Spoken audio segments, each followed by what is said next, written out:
Hello everyone, రాణిగారి కథల విల్లుకి స్వాగతం. నేను మీ రాణి. మది కోరిన ప్రియసతి పార్ట్ 37. ఆ మాటకి దాసు తల గిర్రున తిరుగుతుంది. డ్రింక్సా, మీరు తాగుతారా అని అడుగుతాడు ఆశ్చర్యంగా.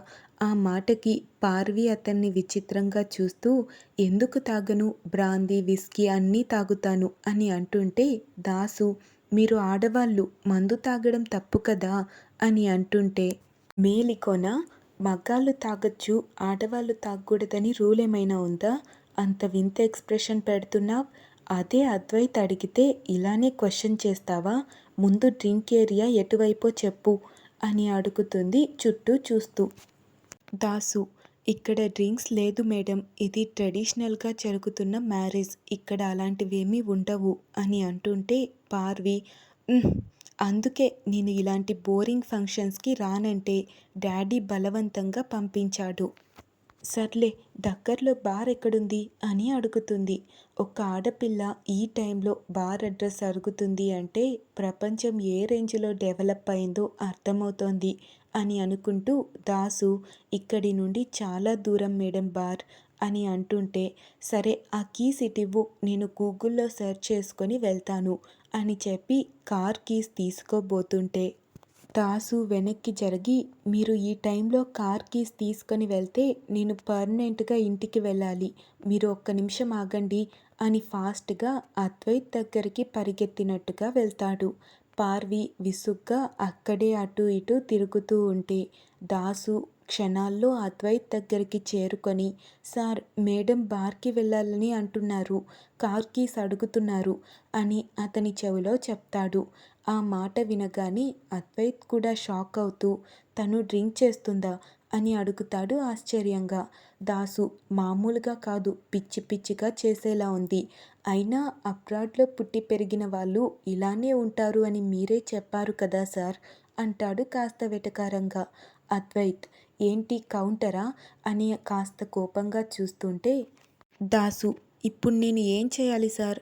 నేను కార్ కీస్ ఇవ్వనంటే నన్ను పొడి చేసైనా కీస్ తీసుకునేలా ఉంది ఈ టైంలో అంటే అని అంటుంటే, అద్వైత్కి విదేశీ పోకడ తనలో బాగా ఇంకిపోయిందని అర్థమై ఇప్పుడు కాదు అన్న మొండికేస్తుందని, సరే నువ్వే తీసుకెళ్ళు అని చెప్తాడు.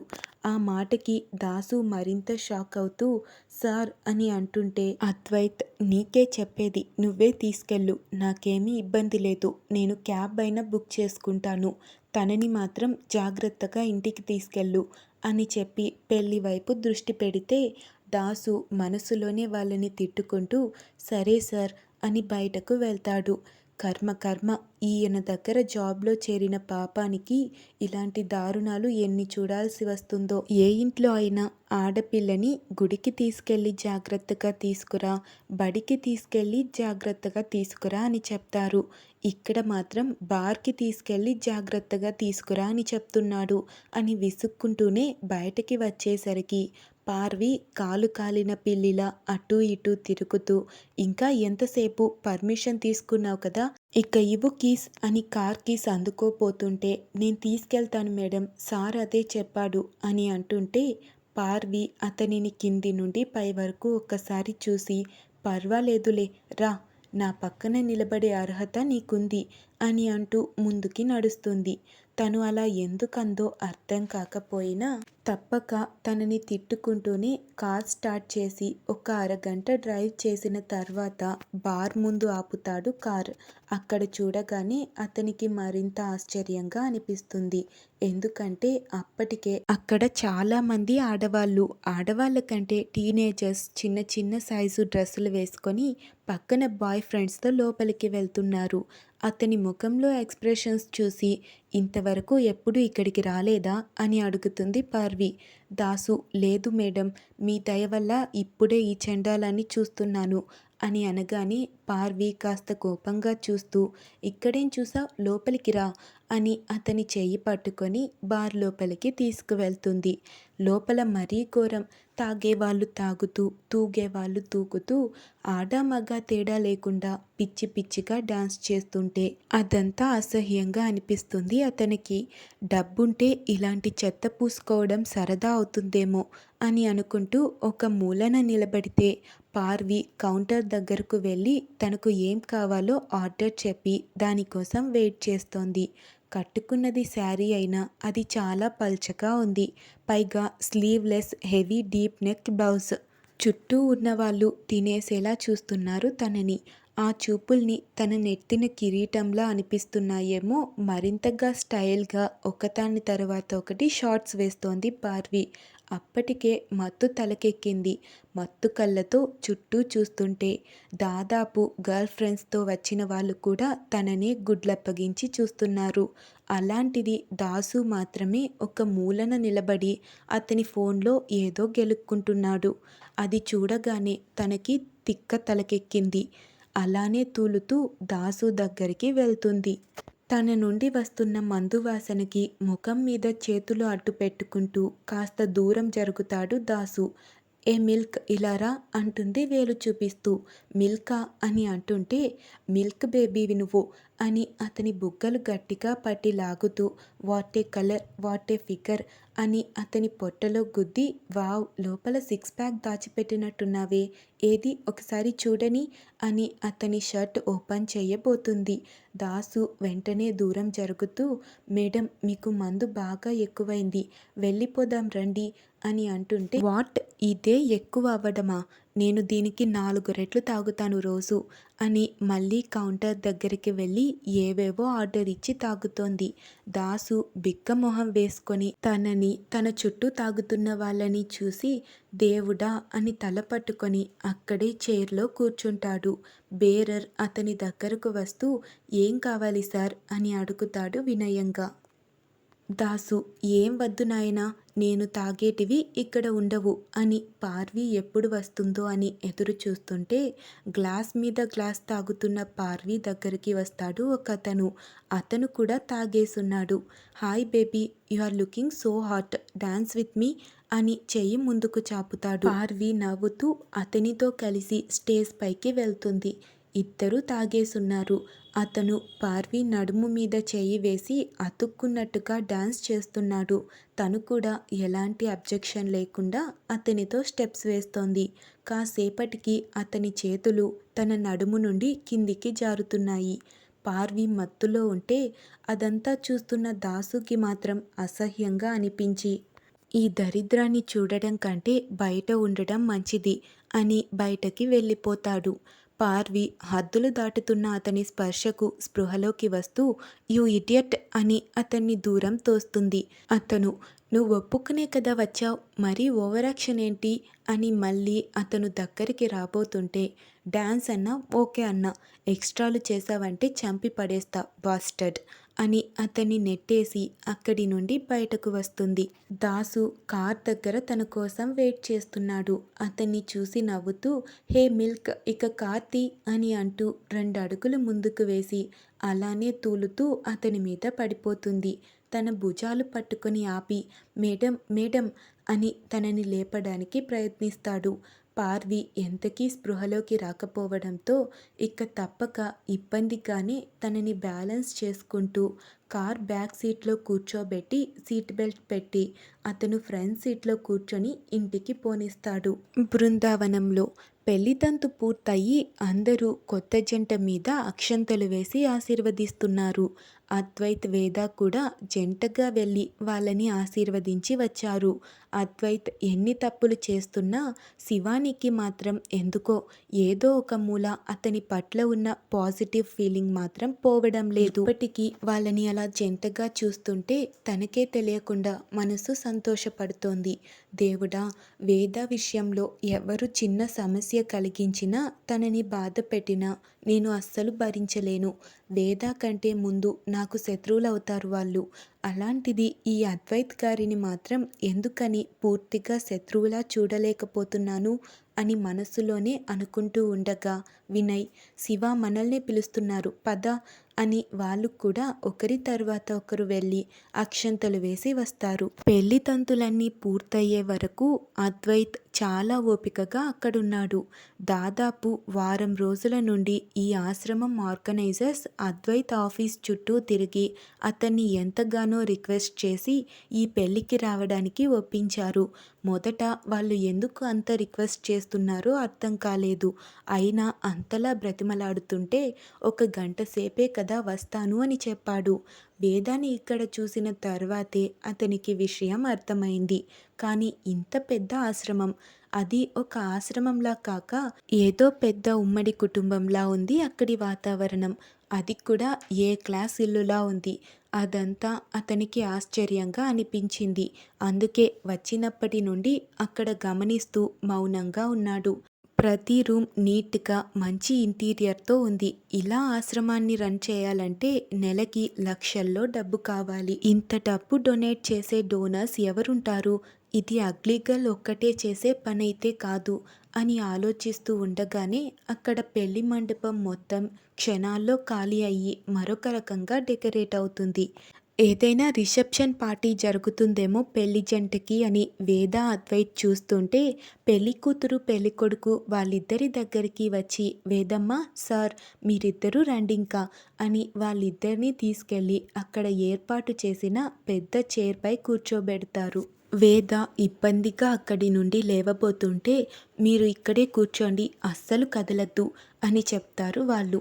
అద్వైత్ ఏంటి నాన్సెన్స్ అంతా అని ఇరిటేషన్గా చూస్తుంటే వేద అతని ప్రవర్తన వల్ల ఎక్కడ వీళ్ళంతా బాధపడతారో అని భయపడుతూ వాళ్ళు ఏదో తీసుకురావడానికి పక్కకి వెళ్ళగానే వేద మెల్లిగా అద్వైత్కి మాత్రమే వినపడేలా అద్వైత్ గారు ప్లీజ్ ఇక్కడ ఏం జరిగినా కాసేపు ఓపికగా ఉండండి. వీళ్ళందరూ చాలా సెన్సిటివ్ పీపుల్స్. ఇదే ప్రపంచంలో తమదైన లోకంలో మంచిని మాత్రమే పంచుకుంటూ బ్రతుకుతున్నారు. వాళ్ళు బాధపడడం నాకు ఏమాత్రం నచ్చదు ప్లీజ్ అని రిక్వెస్టింగ్గా చెప్తుండగానే ఆ కొత్త జంట వాళ్ళిద్దరి దగ్గరకు వచ్చి వేదాకి అద్వైత్కి ఎదురుగా నిలబడతారు. వేద అద్వైత్ క్వశ్చన్ మార్క్ ఫేస్తో వాళ్ళ వైపు చూస్తుంటే వాళ్ళిద్దరూ తమ చేతిలో ఉన్న ఒక పళ్ళాన్ని వాళ్ళిద్దరి ముందు పెడతారు. వేద పావని ఏంటిది అని అడుగుతుంది డౌట్గా. పావని వేదమ్మ నాకు పుట్టిల్లైనా అత్తిల్లైనా ఇదే. మనిద్దరికి వయసు తేడా చాలా తక్కువ. కానీ మా అందరికీ నువ్వు తల్లివి. మా అందరి తృప్తి కోసం మీరు ఈ బట్టలు కట్టుకొని ఇక్కడ దండలు మార్చుకోవాలి అని ఆశ. సార్ ప్లీజ్ కాదనకండి అని అద్వైత్ని రిక్వెస్టింగ్గా అడగడంతో అతను అంతమంది ముందు తన ఫ్రస్ట్రేషన్ని బయటకి చూపించలేదు. అలా చేస్తే అసలే విడాకుల విషయంలో ఉన్న లొసుగు ఎక్కడ మెడకు చుట్టుకుంటుందో అని ఏం మాట్లాడకుండా సైలెంట్గా అది తీసుకుంటాడు. వేద అతని సైలెన్స్ని కాస్త ఆశ్చర్యంగా చూస్తూనే ఏదేమైనా వాళ్ళని బాధ పెట్టకుండా ఉంటే చాలు అని అనుకొని తనకు ఇచ్చిన చీర తీసుకొని ఒకవైపు వెళ్తే అద్వైత్ తన బట్టలు తీసుకొని మరొక వైపు వెళ్తాడు. వాళ్ళిద్దరూ ఒక 15 నిమిషాలలో రెడీ అయ్యి బయటకు వస్తారు. వేద పట్టు చీరలో పెళ్లి కూతురులా రెడీ అయి ఉంటే అద్వైత్ పట్టు పంచా షర్ట్లో పెళ్లి కొడుకులా కనిపిస్తున్నాడు. అక్కడున్న వాళ్ళంతా వాళ్ళని మురిపెంగా చూస్తూ నిజంగా శివపార్వతుల్లా సీతారాముల్లా ఉన్నారు అని మెచ్చుకుంటున్నారు. శివాని వినయ్ కూడా అలానే చూస్తున్నారు వాళ్ళని. అద్వైత్కి ఆ మాటలు వినపడి ఇక్కడున్న వాళ్ళందరికీ సైట్ ఏమైనా ఉందా? నేనోకే నువ్వు ఏ సైడ్ నుండి సీతలా పార్వతిలా కనిపిస్తున్నావు? నిన్ను చూస్తుంటే నాకైతే పేర్లు గుర్తుకు రావడం లేదు కానీ ఎవరబ్బా అని గుర్తు చేసుకొని హిడింబి సమ్ ఈ టైప్ వాళ్ళకి కరెక్ట్ మ్యాచ్ అవుతావు నీ సైజ్కి అని అంటుంటే వేద అతన్ని ఏ భావం లేకుండా చూస్తూ ఉంటుంది. అంతలో ఆర్గనైజర్స్ వాళ్ళ దగ్గరికి రావడంతో వేద ముఖాన నవ్వు పులుముకొని వాళ్ళ వైపు తిరగగానే వాళ్ళు రకరకాల పువ్వులతో ప్రత్యేకంగా తయారు చేసిన పూల మాలలను వాళ్ళిద్దరికీ అందిస్తారు. ఆ మాలలు చూసి అద్వైత్ వావ్ ఎక్కడా ఇలాంటి డిజైన్ నేను చూడలేదు, ఎక్కడి నుండి తెప్పించారు అని అడుగుతాడు ఫ్రెష్గా కనిపిస్తున్న ఆ ఫ్లవర్స్ చూస్తూ.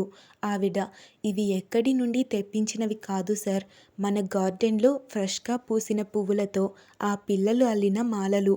అని ఒక సైట్ చూపిస్తుంది. అక్కడ దాదాపు 50 నుండి 60 మంది అంగవైకల్యం ఉన్న పిల్లలు ఉన్నారు. వాళ్ళని వచ్చినప్పటి నుండి చూడలేదు అద్వైత్. కొంతమంది కళ్ళు లేని వాళ్ళు, కొంతమంది పెరాలసిస్ వల్ల కాళ్ళు చేతులు దెబ్బతిన్న వాళ్ళు, ఇంకా రకరకాల మానసిక వైకల్యంతో ఉన్న పిల్లలు. అద్వైత్ వాళ్ళని చూడగానే ఏంటి వాళ్ళు కుట్టిన మాలలా అని అంటాడు అదోలా ఫేస్ పెట్టి. అంతవరకు తనను ఎన్ని మాటలు అన్నా అస్సలు పట్టించుకోని వేదాకి అలా ఆ వైకల్యం ఉన్న పిల్లల పట్ల అతని అసంఖ్య భావన చూసి పట్టరాని కోపం వస్తుంది. ఆర్గనైజర్స్ వైపు చూస్తూ ఈ కార్యక్రమం త్వరగా కానివ్వండి, నాకు వర్క్ ఉంది అని చెప్తుంది ఇబ్బందిగా. వాళ్ళు సరే వేదమ్మ అని అక్కడి నుండి కిందికి వెళ్ళిపోతారు. అద్వైత్ మాత్రం అందరి దృష్టిలో చెడ్డవాడు అవ్వలేక ఇష్టం లేకుండానే ఆ కార్యక్రమం పూర్తి చేస్తాడు. ఇద్దరూ దండలు మార్చుకొని అక్కడున్న వాళ్ళంతా ఇచ్చిన గిఫ్ట్లు తీసుకొని వాళ్లతో ఫోటోలు దిగుతుంటే అద్వైత్ ఫేస్లో వాళ్ళ పట్ల చులకన భావం ప్రత్యేకంగా కనిపిస్తోంది. వేదాకి తనకు ఇది ఒక దేవాలయంతో సమానం. ఇక్కడున్న ప్రతి ఒక్కరూ తనకి ఆత్మీయులు. వాళ్ళు తన వల్ల, తన భర్త అనిపించుకునే అద్వైత్ వల్ల బాధపడడం ఏమాత్రం సహించలేకపోతోంది. అందుకే అతనికి ఛాన్స్ ఇవ్వకూడదని తన మెడలో ఉన్న పూలహారం తీసి అక్కడే ఉన్న చైర్పై పెడుతూ అద్వైత్ మెడలో ఉన్న హారం కూడా అక్కడే పెట్టి అద్వైత్ చెయ్యి పట్టుకొని ఫాస్ట్గా మెట్లు దిగి ఆర్గనైజర్స్ దగ్గరకు వెళ్ళి సారీ అమ్మా, ఎమర్జెన్సీ కాల్, వెళ్ళక తప్పదు, మిగిలిన కార్యక్రమాన్ని మీరు కంటిన్యూ చేయండి అని చెప్పి శివానికి సైగ చేసి అద్వైత్ చెయ్యి పట్టుకొని బయటకు నడుస్తుంది. బయటకు వచ్చిన తర్వాత అద్వైత్ కోపంగా తన చెయ్యి విదిలించుకొని ఏంటి నన్ను టచ్ చేస్తున్నావ్ అని అంటుంటే వేద అద్వైత్ని కోపంగా చూస్తూ షటప్ అంటుంది కోపంగా. అద్వైత్ తనలా వాయిస్ రైజ్ చేసేసరికి కోపంగా చూస్తూ ఏంటి నా మీదే గొంతులేస్తోంది, నువ్వెంత నీ బ్రతుకెంత అని అంటుంటే వేద ఆపమన్నట్టుగా చెయ్యి చూపిస్తూ నన్నేమన్నా నోరు మూసుకొని ఉన్నానని ఇక్కడ ఉన్న వాళ్ళని ఏమైనా అంటే ఊరుకోను. వాళ్ళేమీ మనసంతా కుళ్ళుతో నిండిపోయిన పాపాత్ములు కాదు మీలాగా. ఏదో జన్మలో పాపం చేసి ఈ జన్మలో తల్లి కడుపు నుండే అలాంటి లోపాలతో పుట్టారు. వాళ్ళ కన్న తల్లి ఎవరైనా వాళ్ళందరూ నా పిల్లలు, నా పిల్లలు. మీకు ఇక్కడ ఉండడం ఇష్టం లేకపోతే ఈ క్షణమే వెళ్ళిపోండి. అంతేకాని వాళ్ళని తక్కువ చేసి మాట్లాడితే మాత్రం ఊరుకునేది లేదు అని చెప్తుంది చాలా కోపంగా. ఫస్ట్ టైం వేదా కోపాన్ని చూస్తున్నాడు అతను. అతనేమన్నా వాళ్ళ పిన్ని వాళ్ళ ఇంటికి వెళ్ళినప్పుడు సమీర్, గీత అన్ని మాటలు అంటున్నా కోపడలేదు. వాళ్ళ పిన్ని ఎన్ని రకాలుగా అవమానిస్తున్నట్టు మాట్లాడినా కోపడలేదు. ఆఖరికి ఆ చక్రీగాడి విషయంలో కూడా ఇంతగా కోప్పడినట్టు కనపడలేదు. అలాంటిది వాళ్ళని ఒక్క చిన్న మాట అనగానే అంత కోపం చూపిస్తుంటే ఆశ్చర్యంగా అనిపించింది అతనికి. మరొక వైపు తనని అలా ఎదిరించి మాట్లాడటంతో అతని ఈగో దెబ్బతింటుంది. అలాగే కోపంగా చూస్తుంటే వేద మీలా కుళ్ళు కుతంత్రాలు ఇక్కడ ఉన్న ఎవ్వరికీ తెలీదు. స్వచ్ఛమైన వెన్న లాంటి మనసుల వాళ్ళవి. మీకు పుణ్యం ఉంటుంది. ఇంకెప్పుడు నా బృందావనంలో మీరు కాలు పెట్టకండి. వాళ్ళు వచ్చి అడిగినా సరే ఏదో ఒక కారణం చెప్పి రాకుండా ఉండిపోండి. ఇది నాకు దేవాలయం. ఈ దేవాలయంలో మీలాంటి వాడి నీడ పడడం కూడా నాకు నచ్చదు అని చెప్తుంది దృఢంగా. ఆ మాటలు మరింతగా అతన్ని రెచ్చగొడుతున్నాయి. అద్వైత్ అనవసరంగా నిన్ను కాపాడి తప్పు చేశాను. నీ గొప్ప ఫ్రెండ్స్ ఎలాగో నిన్ను ట్రేస్ చేసేవాళ్ళు కాదు. నేను కూడా నీ గురించి పట్టించుకోకుండా ఉంటే వాడు ఆ చక్రీగాడు నీ జీవితాన్ని కుక్కలు చింపిన విస్తరి చేసేవాడు. అప్పుడు బాగా బుద్ధొచ్చి నీ పొగరు మొత్తం దిగేది అని అంటాడు ఆవేశంగా. వేద నాది పొగరు కాదు దిగడానికి, ఆత్మాభిమానం. అది ఒక పిచ్చి కుక్క కరిచినంత మాత్రాన పోయేది కాదు. నిజంగా ఆ రోజు వాడు నన్ను ఏదైనా చేసినా నేను ఇంత కూడా బాధపడేదాన్ని కాదు. ఎందుకంటే ఆడదాన్ని శరీరాన్ని తాకి ఏదో చేస్తేనే మానభంగం చేసినట్టు కాదు. ఒక స్త్రీ అభిమానాన్ని కించపరిచేలా మాట్లాడే ప్రతి మగాడు మానభంగం చేసినట్టే లెక్క. మగాడే కాదు ఆడదైనా సరే.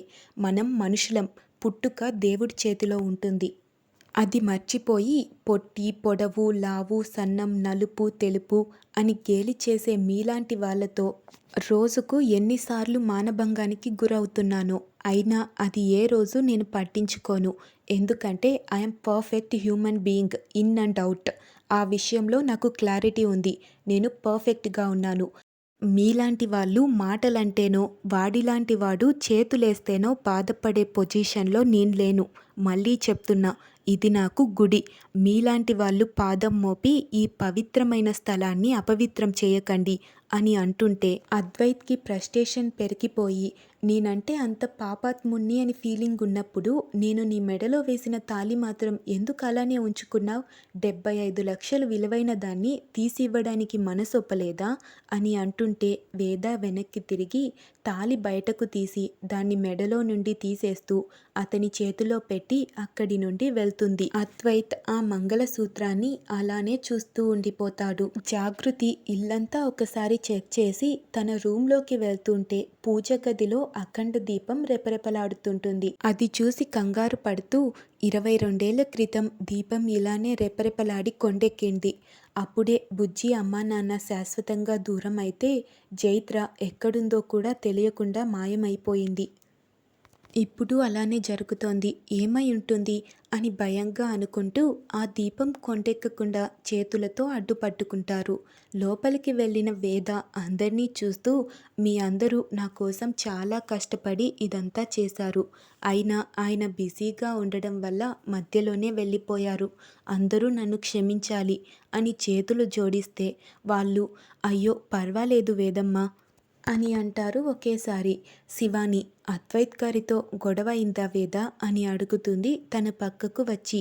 వేద చిన్న నవ్వు నవ్వి ఆ అంగవైకల్యం గల పిల్లల దగ్గరకు వెళ్ళి, బుజ్జి బంగారాలు, అందరూ నా కోసం కష్టపడి ఇంత అందమైన పూలమాలలు కట్టారు కదా, అందుకని మీకోసం నేను కూడా అందమైన గిఫ్ట్ తీసుకొచ్చాను, ఎలా ఉన్నాయి అని ఒక గిఫ్ట్ బాక్స్ ఓపెన్ చేసి అందులో నుండి పెద్ద పెద్ద ఇంపోర్టెడ్ చాక్లెట్స్ చూపిస్తుంది.